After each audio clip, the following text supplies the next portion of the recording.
앉을까요? 네, 촬영, 인사, 반갑습니다. 자리에 앉아주시죠. 여러분, 네, 와, 이렇게 반겨주셔서 너무 감사합니다. 브로커에 관련된 이야기 또 나누게 되었는데요. 사실 개막식 때부터 함께 하셨던 걸로 알고 있습니다. 올해 부산국제영화제에서 어떤 것을 또 보았고 또 누구를 만났고 또 올해 부산영화제가 조금 더 특별하게 느껴지는 이유는 무엇인지 궁금합니다. 안녕하세요. 김연아 브로커즈です. よろしくお願いします。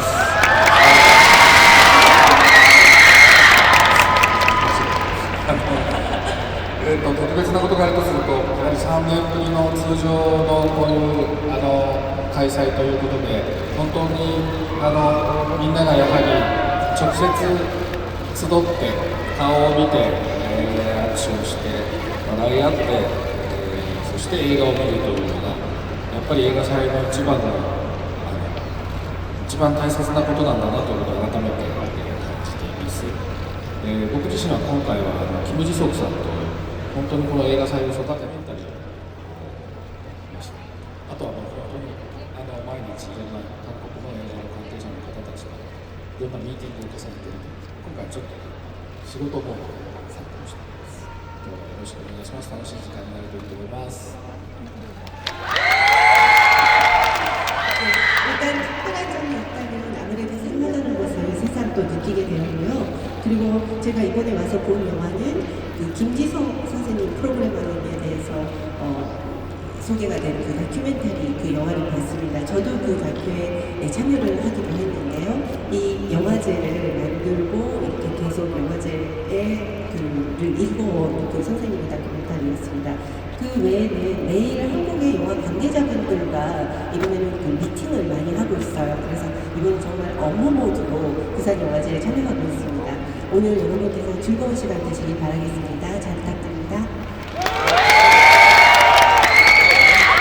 네, 고레가 감독님은 일본 감독님 같은 느낌이 아니라 약간 한국 감독님 같은 느낌이 이제는 들게 된 것 같아요. 이진배우님은 사실 지금까지 수많은 무대, 수많은 페스티벌을 섰겠지만 이 부산 영화제 이 페스티벌은 정말 처음이잖아요. 네, 부산 영화제 2일차 핵병아리 배우로서 함께한 이 부산 영화제 어떤 경험이었나요? 지금까지? 너무 좀 일정이 짧아서 아쉬운 마음도 좀 큰데 그래도 오랜만에 저희 브로커 팀이랑 같이 공식적인 스케줄도 함께하고 또 오늘 말씀하신 것처럼 햇병아리 이틀차인데 이렇게 오픈 토크를 해볼 기회도 얻고 또 이렇게 정오부터 많은 관객분들과 야외에서 탁 트인 공간에서 영화 얘기를 할 수 있다는 게 저한테는 좀 많이 새롭고 재밌는 지금 일정이라서 오늘 이 스케줄도 기대가 많이 됩니다. 이주원 배우님은 되게 모범생답게 영화도 또 보셨다고도 들었고 또 이 브로커라는 작품의 배우로도 참여를 하셨고 또 하나의 역할로도 부산영화제 오늘 오셨죠? 네. 일단은 오늘까지 또 지은 씨 말씀하셨듯이 브로커 일정이 짧아요. 네, 이틀 만에 다 끝나는 일정인데 조금 더 머무르면서 일정들을 저는 소화를 할 것 같고요. 이 오픈 토크가 제가 되게 좋아하는 행사예요. 되게 이렇게 관객분들 가까이서 뵐 수 있는 행사기도 하고 또 이렇게 느끼기도 하고 그러는데요. 그래서 저에게 있어서 영화는 여행과도 같다라고 느껴지는데 이번에도 그런 방식으로 계속 진행이 되었었습니다. 처음에 이 영화의 시작은 17년 전쯤에 썼던 짧은 플롯이었는데 그 플롯은 아기를 버리는 엄마와 그것을 팔러 가는 남자들의 이야기라는 아주 심플한 그런 이야기였습니다. 근데 그 뒤에 취재를 거듭해가면서 이것이 어머니의 이야기가 아닌가라는 생각을 하게 되었고 그리고 베르나 씨가 연기한 역할과 이지훈 배우가 연기한 역할 이 두 여성이 어머니가 되는 이야기이기도 하다라는 생각이 들었습니다. 그래서 이 여정 속에 커다란 테마 주제로 이것을 두고 또 영화를 만들어 나가게 되었고 그것은 이제 시나리오를 쓰면서 제가 중간에 깨닫게 됐던 부분이었는데요. 그때 이제 크게 좀 이야기가 바뀌었던 그런 순간이었습니다. 昨日のトークの中でも少し出てきた話題なんですけど、イ・ジュンさんが演じた役というのが当初実は名前を付けてなかったんです。なぜかというと、そこが一番観客の目だから、観客の目線がイ・ジュンさんの目線に重なって、そこで母親に対するむしろ筋ベルナが持っている偏見であるとか誤解であるとかというものが少しずつ解けていって、最後そこの2人が和解とは言いませんけれども同じ目線で1人の赤ちゃんを見つめるというその導き手になるようなことを考えてました。なので彼女が初めてソヨンが赤ちゃんに対して子守歌を歌うのを聞くのを彼女にしたんですけども、そこにもう一人の女性を参加してもらうことでこの物語が、母をめぐる物語だということを明快に示したいなと思って、書きました。 그리고 어제 토크 때도 잠깐 이야기가 나왔었지만 그 이주영 배우님이 연기하신 역할에는 처음에는 이름이 없었습니다. 그만큼 저는 관객의 시선을 가지고 있는 인물로 생각을 했었고요. 이주영 배우님의 이 형사 역할이 관객의 시선과 겹쳐 있다라고 생각을 했었습니다. 그래서 처음에는 수진이 편견과 오해를 가지고 있는데 점차 그게 풀리면서 같은 시선으로 아이를 바라보게 되는 그 과정을 그리고 싶었습니다. 그래서 처음에 소윤이의 재장난을 처음으로 듣게 되는 거는 이주영 배우님에게 맡겼으면 좋겠다라는 생각으로 시나리오에 담았고 또 한 분이 그래도 사실 감독님으로 올해 부산국제영화제를 찾으시게 됐습니다. 사실 너무너무 부끄러워요. 단편 영화를 찍어서 이번에 와이드앵글 한국 단편 경쟁 부분에서 제가 첫 연출한 단편 영화가 상영이 될 예정이에요.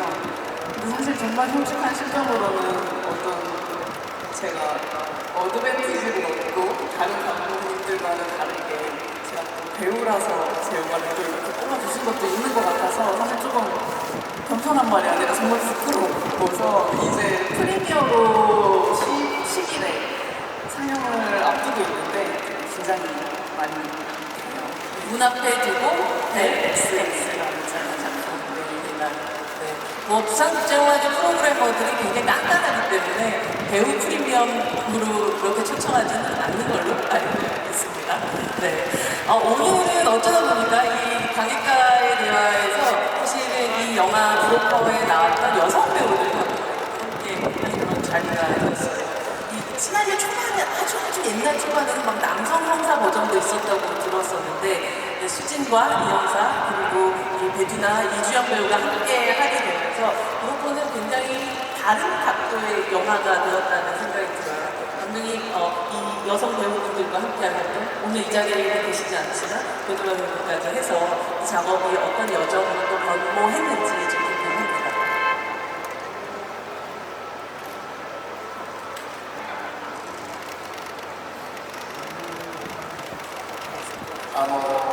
いつも脚本は映画グランプリまでにもいろいろそれが取材を重ねたりキャストが決まったりすることでも変わっていくんですね。撮影中も変わっていくことがしばしばあります。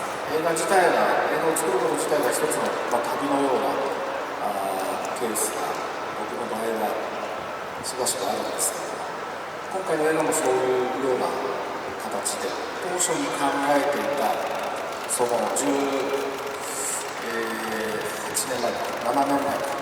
前に書いた短いプロットは、赤ちゃんを捨てる母親とそれを売ろうとする男たちが疑似家族になっている話で非常にシンプルな話だったんです。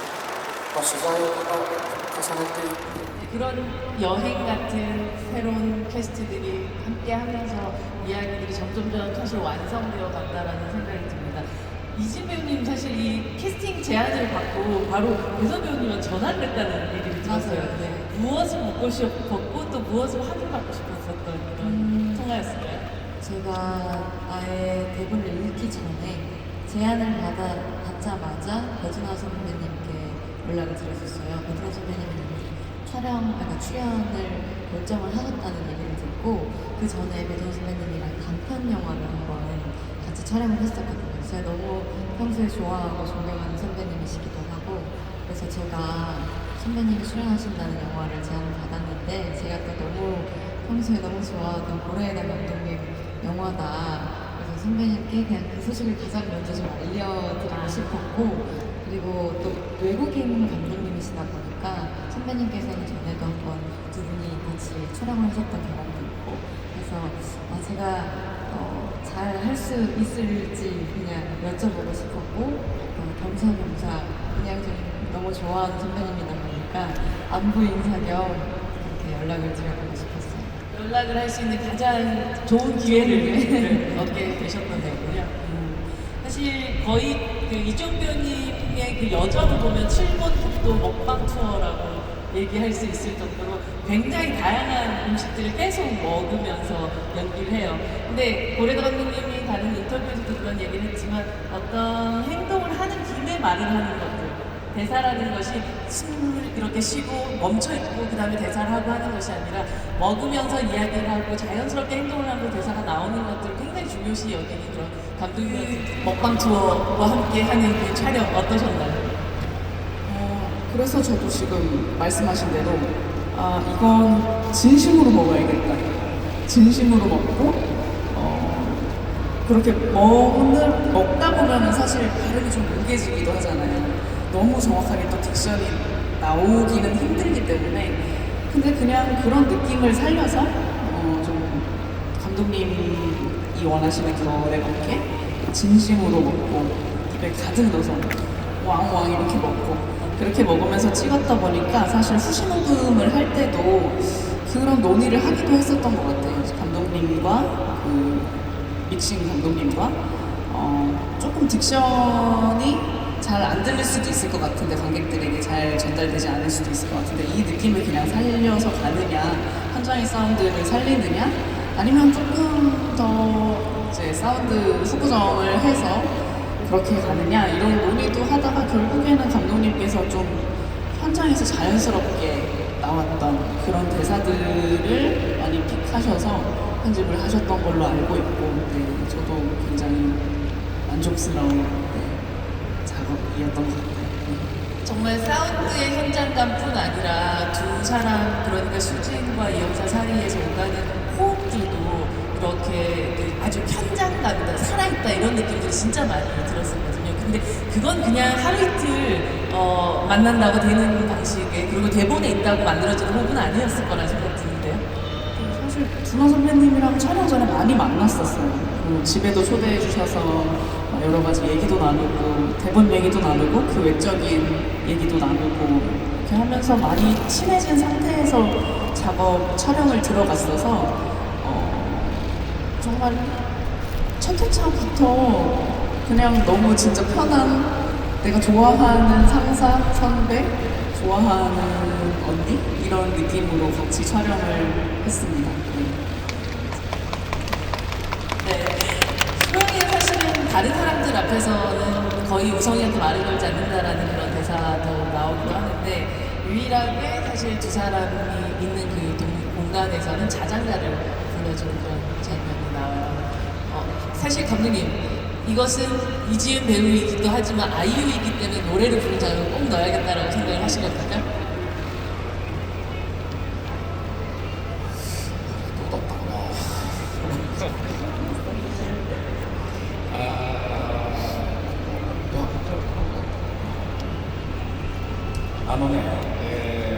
そうなんだけど本読みをしました。これ撮影始める前にみんな集まっていただいて、C1から最後までの本読みというのをしました。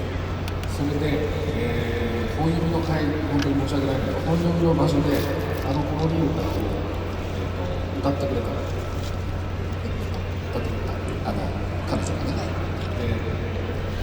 で、それを聞きながら、あんまり上手すぎたら、多分そこで、クライトンジンさんも話してたけど、あんまりうまく歌いすぎてしまうと、そこで見てる人が、ああいうだとなってしまうから、そこの、どのくらいのうまさで歌うのかっていうのがすごく難しいっていう話をされてたんだけど、そういうふうに彼女が話されてるのを聞いて、そういう意識でこの子守歌を歌ってくれるのであれば大丈夫だなと僕は安心して私が現場で立ち会いました。でも本当に歌い始めたら本当に泣き止んだんだよね。だからそれもすごいなと思って感動しました。 일단은 그건 그런데요. 그 촬영 전에 저희가 배우분들한테 모아서 그 대본 리딩이 있었습니다. 다 같이 씬 1부터 마지막까지 함께 그 리딩을 했었는데 그 장소에서 실제로 이주민이 그 자장가를 노래를 불러주셨었어요.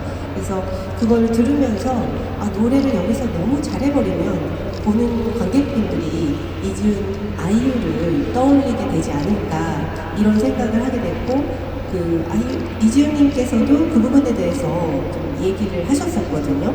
그래서 노래를 어느 정도 잘할지 못할지 어느 정도 수위에 맞출지 이게 어렵다라는 이야기가 사전에 있었는데 그 리딩 때 그 노래를 들으면서 정말 그 이주배님께서 그거를 의식하면서 노래를 제작가를 부르고 있어서 이제 괜찮겠다라는 좀 안도감이 생겼었습니다. 그래서 굉장히 안심하는 마음으로 현장에서 지켜봤었는데 놀라웠던 것은 이주배님이 자장가를 부르기 시작하니까 아이가 울음을 멈췄어요. 그래서 정말 대단하다라고 느끼면서 감동을 받았었던 기억이 납니다.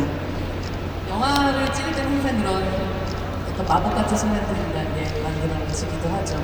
근데 정말 아이유와 이지은 사이에서의 고민도 있었겠지만 지금 이 아이에게 내가 정말 아무도 안 보니까 굉장히 사랑을 담아서 불러줘야 하나 아니면 조금 덤덤하게 불러야 하나 하는 그 부분도 사실 캐릭터 안에서도 고민이 좀 있었을 것 같아요. 근데 또 소영이가 영화 내에서 전반적으로 좀 우성이에게 무심한 듯한 태도가 보여지기도 하지만 또 제가 연기를 할 때는 아무튼 근본적으로는 사랑이 있는 상태로 계속 우성이를 바라봤기 때문에 그렇게 우성이 뭐 기저귀를 갈아주면서 노래를 불러주고 재워주고 이런 일이 그렇게 관계에서 새삼스러운 일은 아닐 거라고 생각을 했어요. 그래서 뭐 아주 특별한 일은 아닐 거기 때문에 그냥 덤덤하고 조금 자연스럽게 그렇게 부르려고 했었습니다. 홀로 불렀다라고 생각하지만 사실 거기 한 명의 청자가 있었죠. 이영사님. 아이유 단독 콘서트를 즐긴 콘서트. 소감은 어떠셨나요? 네, 제가 제1의 청자였는데요. 왜냐면은 제 부분, 제 쪽을 어떻게 찍었냐면 이제 세탁물 사이에 그쵸. 정말 물들 맞듯이 이렇게 찍었어서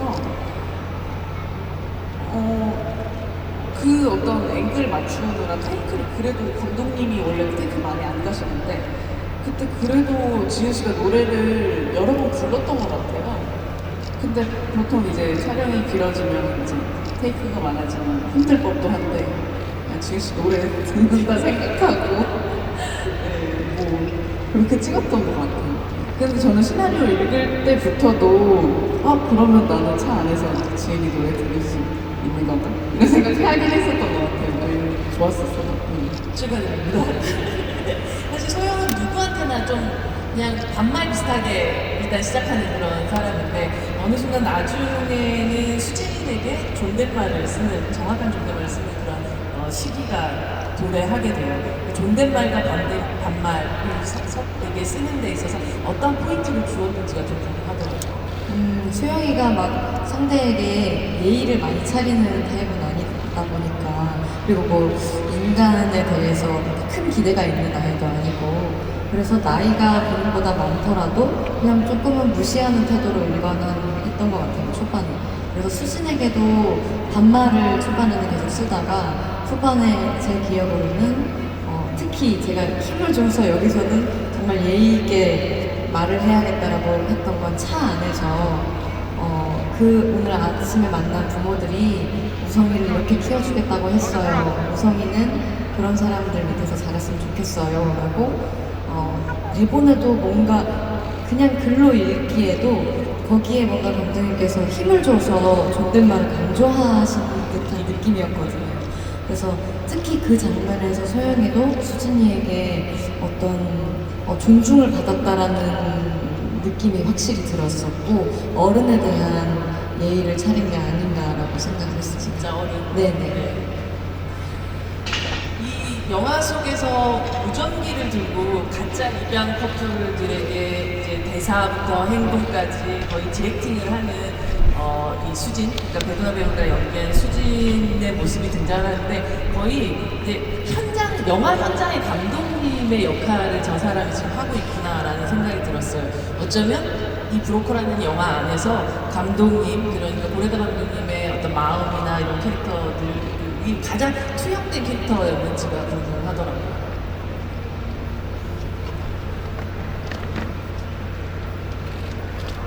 아,なるほどね。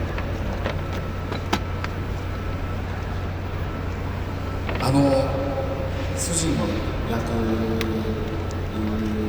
は、細かいプロフィールをベテランさんに渡してるんだけど、大学時代演劇部なんだよ。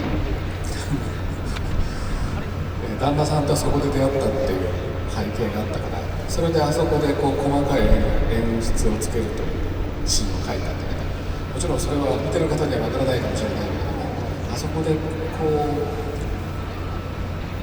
イ・ドンフィさんとかを見ながらこういうふうにやってみようかっていうふうに話している立野さんはとても楽しそうだったね。そこでこう筋にちょっとした人間味みたいなものが出てて僕は大好きなシーンになりましたけど、確かに僕自身の、演出というか演出家としての僕が投影されているシーンかもしれません。 그렇게 보일 수도 있겠습니다. 근데 수진의 역할은 제가 자세한 전사들에 대해서 아주 디테일한 프로필을 배두나 배우에게 영화 촬영 들어가기 전에 전해드렸었는데요. 거기 내용 중에는 대학 시절에 영화 동아리로 활동을 했었던 그런 이력이 나옵니다. 그리고 연극 동아리였는데, 네, 그래서 거기서 남편과 만났다, 뭐 이런 그 배경 설명이 나오는데, 그렇기 때문에 그 지금 장면에서는 좀 되게 자세한 어떤 디테일한 연출을 하는 그런 모습들이 보입니다. 물론 그 이전에 그런 대학 때 동아리를 했었다 이런 것을 관객분들을 자세하게 뭐 알 수는 없을 수는 있겠습니다만은 이동희 배우님과 함께하는 그 장면에서는 굉장히 좀 신이 나면서 연출을 하고 있는 그런 모습을 통해서 수진의 어떤 인간미, 인간적인 모습이 또 엿볼 수 있는 그런 장면인 것 같기도 해서 저는 굉장히 좋아하는 장면인데요.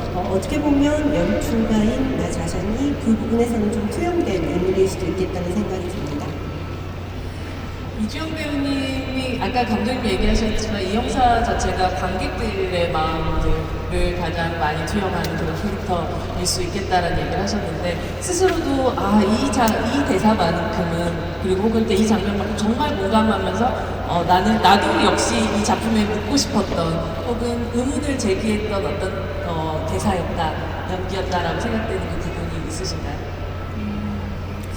두 장면이 생각나는데 한 장면은 지은 씨랑 두나 선배님이랑 같이 연기했던 거의 유일한 씬인 옥상 씬에서의 대사들에서 어쨌든 제가 할 역할들이 중요하다고 생각을 했었던 것 같고요. 그리고 두나 언니랑 차 안에서 대화하는 씬이 있는데 이제 조금씩 스파크가 튀기 시작하는 그런 시점에 어떤 수진이 거의 이제 정말 앞을 향해 계속 아무것도 없고 앞을 향해 달려가고 있는 것 같구나를 이제 인식하게 되고 이 영화가 그래서 조금씩 의문을 제기하기 시작하는 그때 나누는 대화들 이런 데서 사실 좀 직접적으로 너무 강하게 연기하고 싶진 않았고 그냥 인물들에게 그리고 관객들에게 좀 이런 방식으로도 생각해 볼 수 있지 않을까요 하는 정도의 뉘앙스를 남기고 싶었어요.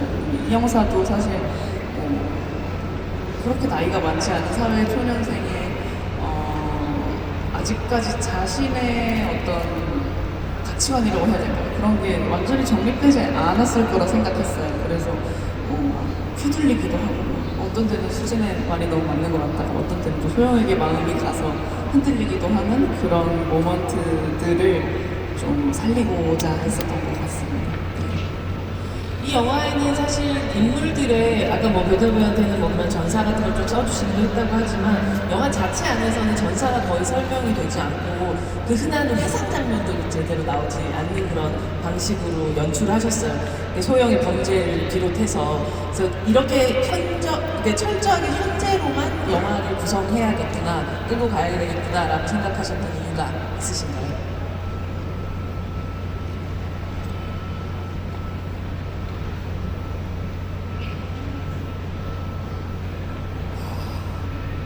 もちろん階層が必要な映画もあると思うんですけれども、自分が通常やる作業は現在進行形の物語の中にその表情や言葉もしくは映画全体の構成の中で彼らがどんな時間を過去過ごしていたかというその余韻と彼らがこれからどうなっていくかという予兆、要するに過去と未来の時間は現在に描き込むっていうそれをできるだけ徹底して今までやってきているつもりなんですね。でそれはやはり先ほど話したプロフィールもそうですけれども本当に優れた役者がそれを演じると見えてくるいろんなディテールに見えてくることがあります。それを期待してそういう構成にしているところもあるんですけど親切ではないのでそこが全部は見たお客さんには伝わらないかもしれないけれどもそれが少しずつでも伝わっていくと映画をより見せられたもの描かれたものだけではないものを見た人が感じ取ってくれる映画になるのではないかと思いながらいつもやってます。今回もそうしました。 물론 그 회상 장면이 필요한 그런 영화도 있을 겁니다. 그런데 제가 평상시 영화 작업을 하면서 중요하게 생각하는 것은 표정이나 아니면 배우들의 그 언어, 대사 속에서 현재 진행형의 이야기를 진행하면서 그 배우들의 미세한 어떤 연기를 통해서 그 시간을 과거에 어떤 시간을 살아왔는지 그 여운을 좀 흔적을 느낄 수 있는 것을 기대하는 마음이 있습니다. 그래서 과거의 시간 그리고 미래에 대한 시간을 현재 진행의 현재 시간 속에 좀 담아내려고 하는 방식으로 그동안 영화를 쭉 철저하게 만들어 왔었는데요. 근데 제가 아까 시간의 어떤 여운과 앞으로 어떻게 될까에 대한 어떤 예감 같은 것을 함께 느낄 수 있는 현재의 시간을 그리고 싶다는 마음입니다. 그래서 프로필에 대한 말씀이 아까 이야기가 나왔었는데 그런 프로필들을 배우분들이 해석하고 그리고 또 뛰어난 연기를 보여주시다 보면 그 뒤에 그 감춰진 어떤 디테일들이 보인다고 생각을 하거든요. 그래서 그런 부분을 기대하면서 또 이야기를 만들어 나가기도 하고요.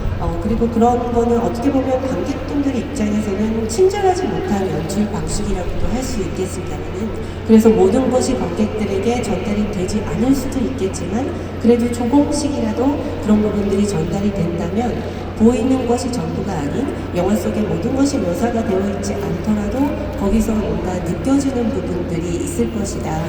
그런 영화가 될 수 있지 않을까라는 마음으로 그동안 영화를 만들어 왔고 이번에도 그렇게 했습니다. 송강호 배우도 거기서 한 10년 이상은 세탁소를 하셨을 것 같은 느낌의 포스가 느껴지기도 했었던 것 같습니다. 이 영화는 소영이의 혼자만의 불확실한 결정으로 시작을 해서 모두의 확실한 결심으로 끝나는 영화 같다라는 생각을 했었던 것 같아요.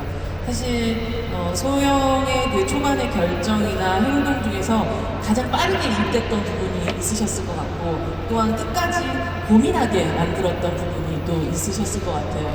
이진 배우님.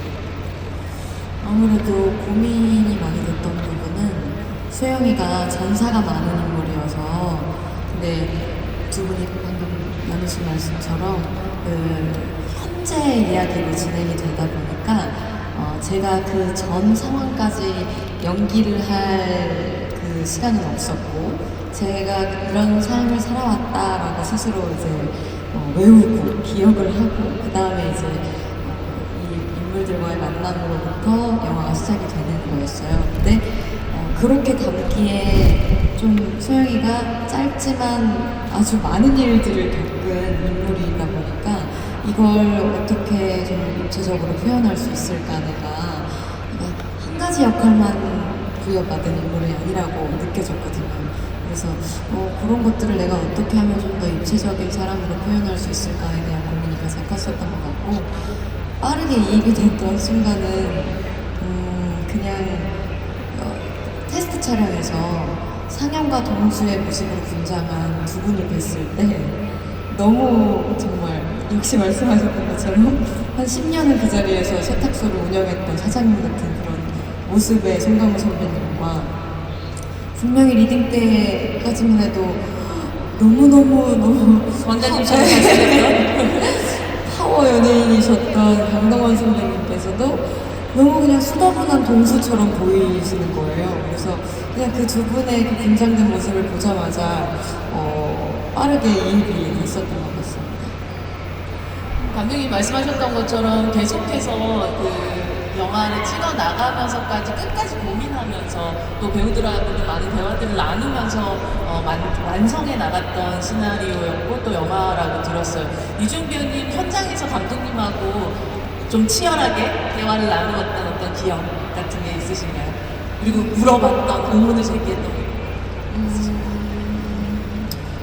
감독님이 기본적으로는 정말 배우에게 많이 주체성을 주시고 할 수 있는 거를 일단 펼칠 수 있게 해주시는 감독님이세요. 그래서 현장에서 일단 저는 정말 편한 마음으로 연기를 후회는 할 수 있게 됐었는데 제가 기억나는 거는 초반에는 아무래도 잘하고 싶고 누를 끼치면 안 될 것 같고 그리고 또 긴장되는 마음에 약간 딱딱해지기도 하는 것 같거든요, 촬영 현장에서. 그래서 초반에 저도 모르게 이제 촬영을 가기 전에 준비를 너무 많이 해가는 저를 발견을 했어요. 근데 그걸 사실 물론 준비를 많이 해가는 건 좋지만 현장에서 또 유연성도 필요한데 내가 준비한 걸 열심히 잘 해내려고 하고 있는 것 같네? 이런 자각이 드는 순간 감독님께서 뭔가 되게 부드러운 디렉팅으로 너가 여기서 그냥 너가 하고 싶은 걸 해도 돼, 놀듯이 해도 돼 그런 식으로 제가 준비해간 거를 뭔가 이렇게 다 해체시켜 주시는 좀 더 편안하게 현장의 무드에 맞게 연기를 할 수 있게 그렇게 종국에는 저를 만들어주셨다는 생각이 저도 나중에야 들더라고요. 그래서 감독님이랑 하는 작업이 되게 뜻깊었고 사실 언어가 안 통하니까 좀 어려울 수 있겠다라는 생각을 많이들 또 관객분들도 하실 것 같거든요. 근데 저는 정말 모든 배우분들 다 그러셨을 것 같아요. 언어가 통하지 않아서 힘든 거는 없었던 것 같아요. 언어가 통하지도 않은데 뭔가 뾰로롱 우리가 통했구나라고 느껴졌던 그런 순간 너무 신기했어요. 혹시 또 기억나는 그런 순간 혹시 있으셨어요? 짜릿했다. 일단 지금 언어 얘기가 나와서 잠깐 말씀드리자면 또 브로커의 거의 마지막 프로모션일 것 같아서 다 같이 또 감사해서 드리면 좋을 것 같아서 연지미상이 현장에서도 이제 저희 배우들과 감독님 통역을 맡아주셨어 그랬죠. 프리프로덕션 단계에서도 제가 되게 질문이 많은 배우였어요. 어쨌든 저는 감독님이 일어로 쓰신 대본을 배우들은 한국어로 받아야 되다 보니까 감독님이 시나리오에 담으신 어떤 의도들을 제가 파악하지 못할까봐 되게 불안했었거든요. 근데 그런 고민들을 언니한테 말을 할 때마다 정말 진심으로 저를 도와주시고 배우분들을 도와주시고 이 영화에 너무 큰 역할을 해주신 것 같아서 마지막 거의 프로모션일 것 같아서 감사를 또 전하고 싶어요. 박수 한번 좀 보내드릴까요?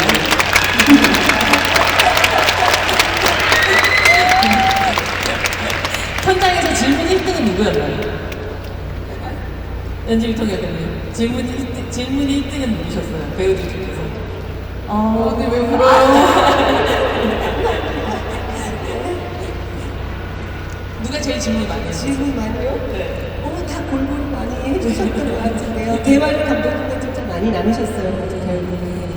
근데 정말 치열하게 대화하는 장면 제가 옆에서 좀 한번 보기도 하고 했었던 것 같아요. 그래서 울지 마, 울지 마.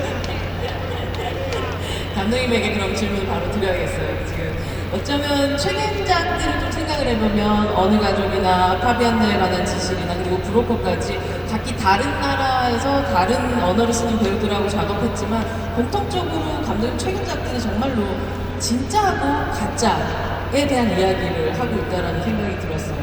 뭐 진짜 인물이냐, 진짜 신분이냐, 진짜 핏줄이냐 뭐 이런 게 아니라 이 브로커를 통해서 뭐가 진짜다라는 이야기를 하고 싶으셨었을까? 혹은 진짜냐 가짜냐가 사실은 중요하지 않다는 얘기를 하고 싶었던 걸까? 그런 어떤 것이 궁금해졌어요.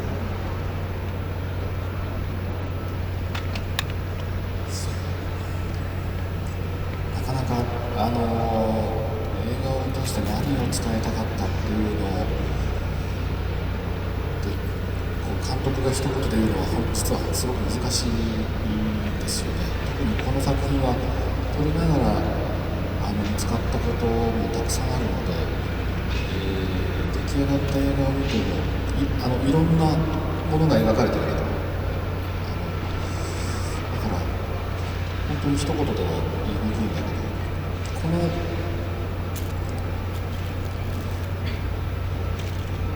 この人たちを家族と呼んではなぜいけないのかっていうことは、映画を撮りながら問いかけ続けていた問いでした。それはショップリフターズの時もそうでしたけど、万引き家族の時もそうでしたけど、おそらく彼らはそうは呼ばれないから世の中では決して、犯罪者集団だと呼ばれるだろうけれども、映画を見た皆さんは知っているはずだっていう、そういう感じですよね。 영화를 통해서 무엇을 전하고 싶었었나에 대해서 감독으로서 그것을 한마디로 표현하는 건 굉장히 어려운데요.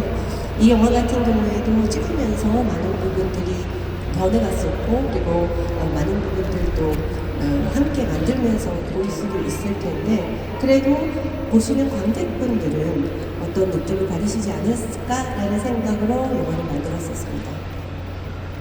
사실 이 영화에서 저는 제일 좋아하는 장면은 그 기차에서 상영과 지은 씨가 함께 또 이야기를 나누는, 그러니까 빛과 어둠이 공존하면서 동시에 진실과 거짓이 공존하는 그 장면이었던 것 같아요. 사실은 편리하게 생각하면 세트에서도 충분히 비슷하게 찍을 수도 있는 건데 굳이 또 꼭 기차에서 시간을 꼭 맞춰갖고 찍으셨다는 얘기를 들었어요. 왜 그래였어야만 했는지 그 장면 찍을 때 이야기 조금 더 듣고 싶습니다. 지금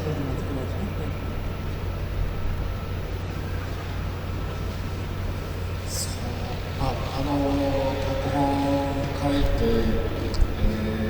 まずスタッフ、制作部のスタッフにこれはセットの方が自分に取れるし、セットの方が楽だからセット購入しませんかって提案されたんですけど、やっぱどうしても実際の電車で撮ることにこだわったんですよね。それは車の走るシーンもそうですけど、実際にやはり窓を開けて風を感じながら撮る、日差しを浴びながら演技をすることに勝るものはないなと思っているので、非常にそういう意味で言うと今もうあまりされなくなってる古めかしい撮り方だったかもしれませんけど、やはりあの電車のこうトンネルに入ったことで暗くなる、音が聞こえなくなるっていうのは一回限りのものなので、セットだったら何度か繰り返せるでしょうけど、その一回限りの瞬間を切り取るっていうこともこう難しさと面白さと、そういうこう瞬間を難しいな、自分で演出するのではなくて、そういう瞬間に立ち会うっていうことの方が何か、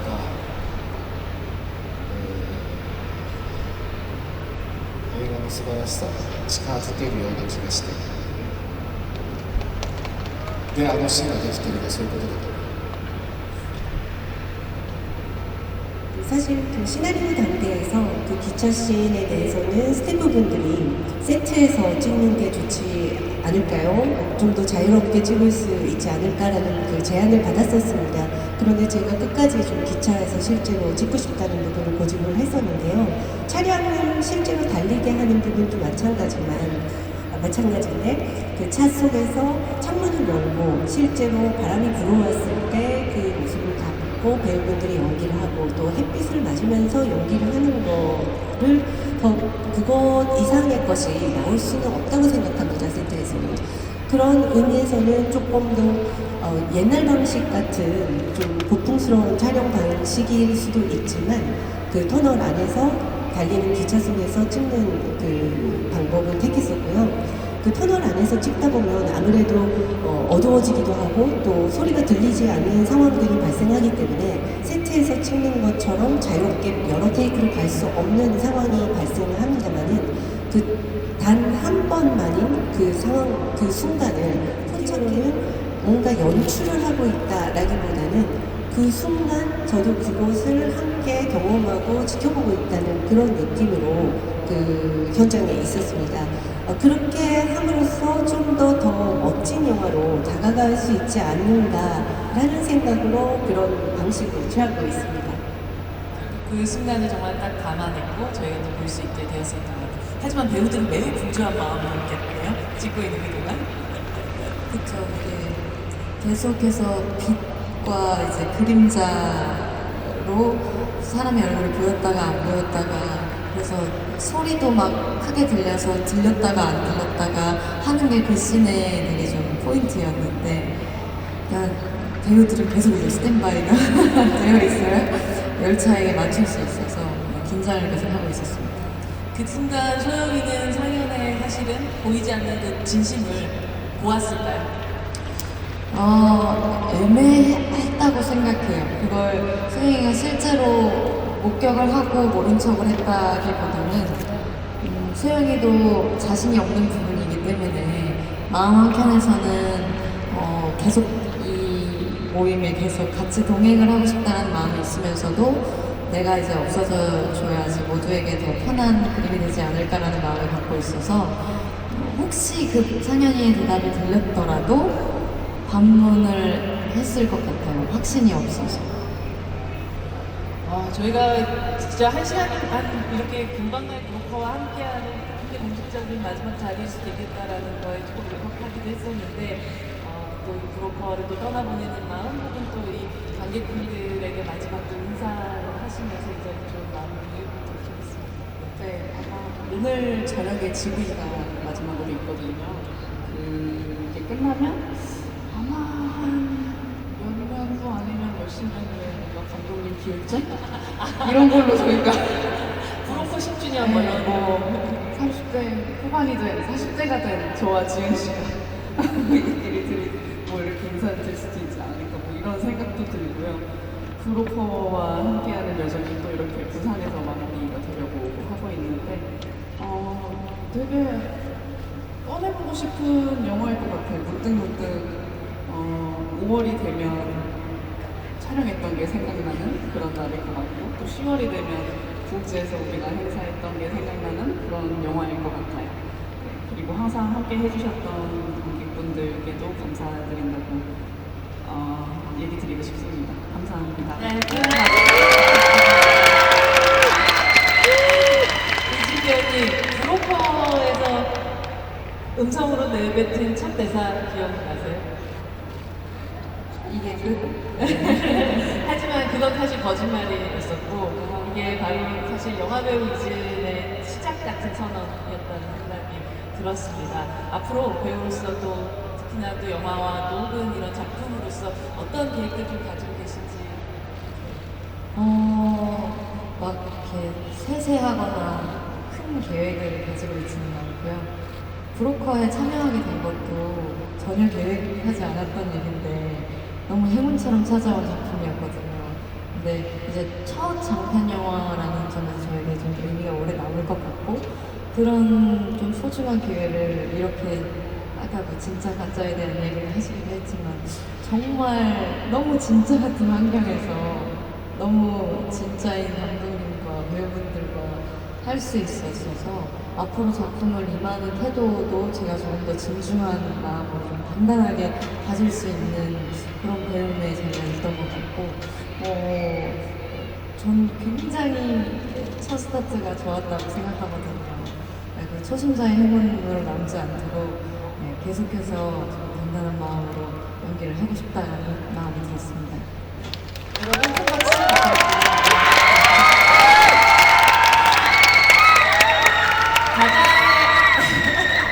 가장 설레고 가장 기대되는 일은 고래다가 끊는 다음 작품 기다리는 시간이 될 것 같아요. 감독님 또 마음속에 조금 품고 계신 이야기들이 있으신지 그렇다면 언제쯤 이제 또 그 작품을 만나서 또 부산에서 또 만날 수 있게 될지 궁금한데요.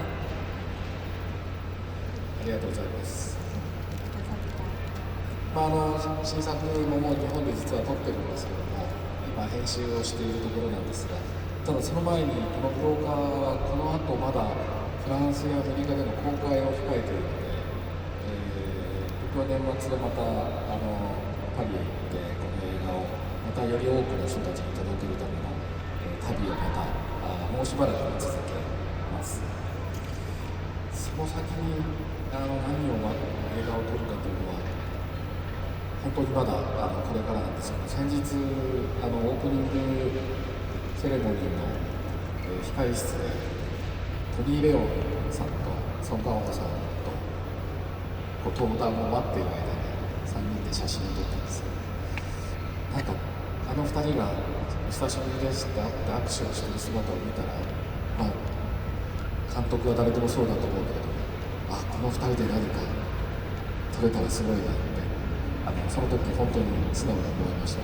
なんかブローカーがやはりこの映画祭で僕がソン・ガンホさんと会ったことが大きなスタートになったように、映画祭というのはもちろん映画と映画のファンの方たちをつなぐ場でもあるけれども、そんな風に役者と監督をつなぐ場所でもあって、なんかまたここから次の映画が生まれてくるといいなというふうに思っております。楽しみに待ってください。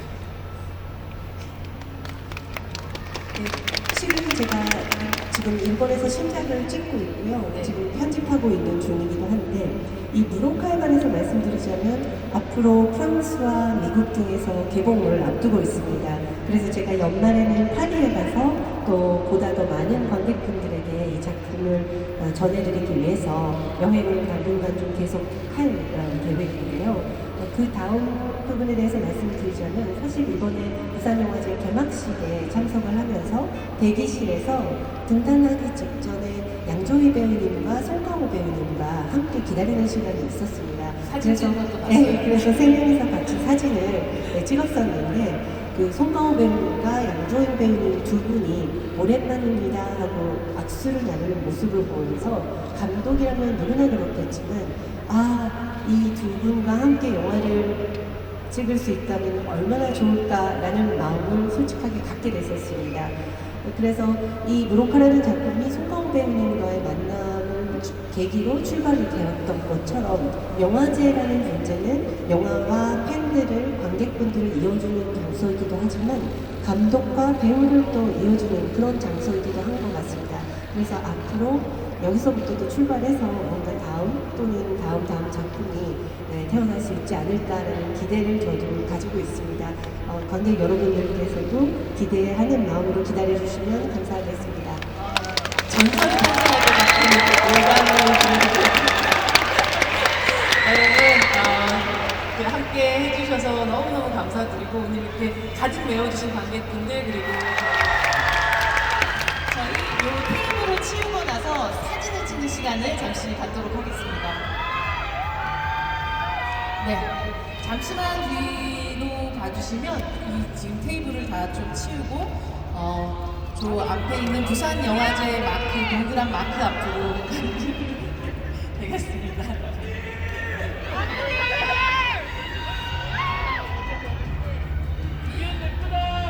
네, 이 동그란 부산 영화제 마크 앞으로 가주시면 될 것 같고 조금만 더 앞으로 가주시면 되겠습니다. 네, 그리고 왼쪽을 보고 먼저 손을 흔들어 주시면 좋을 것 같아요. 네. 네.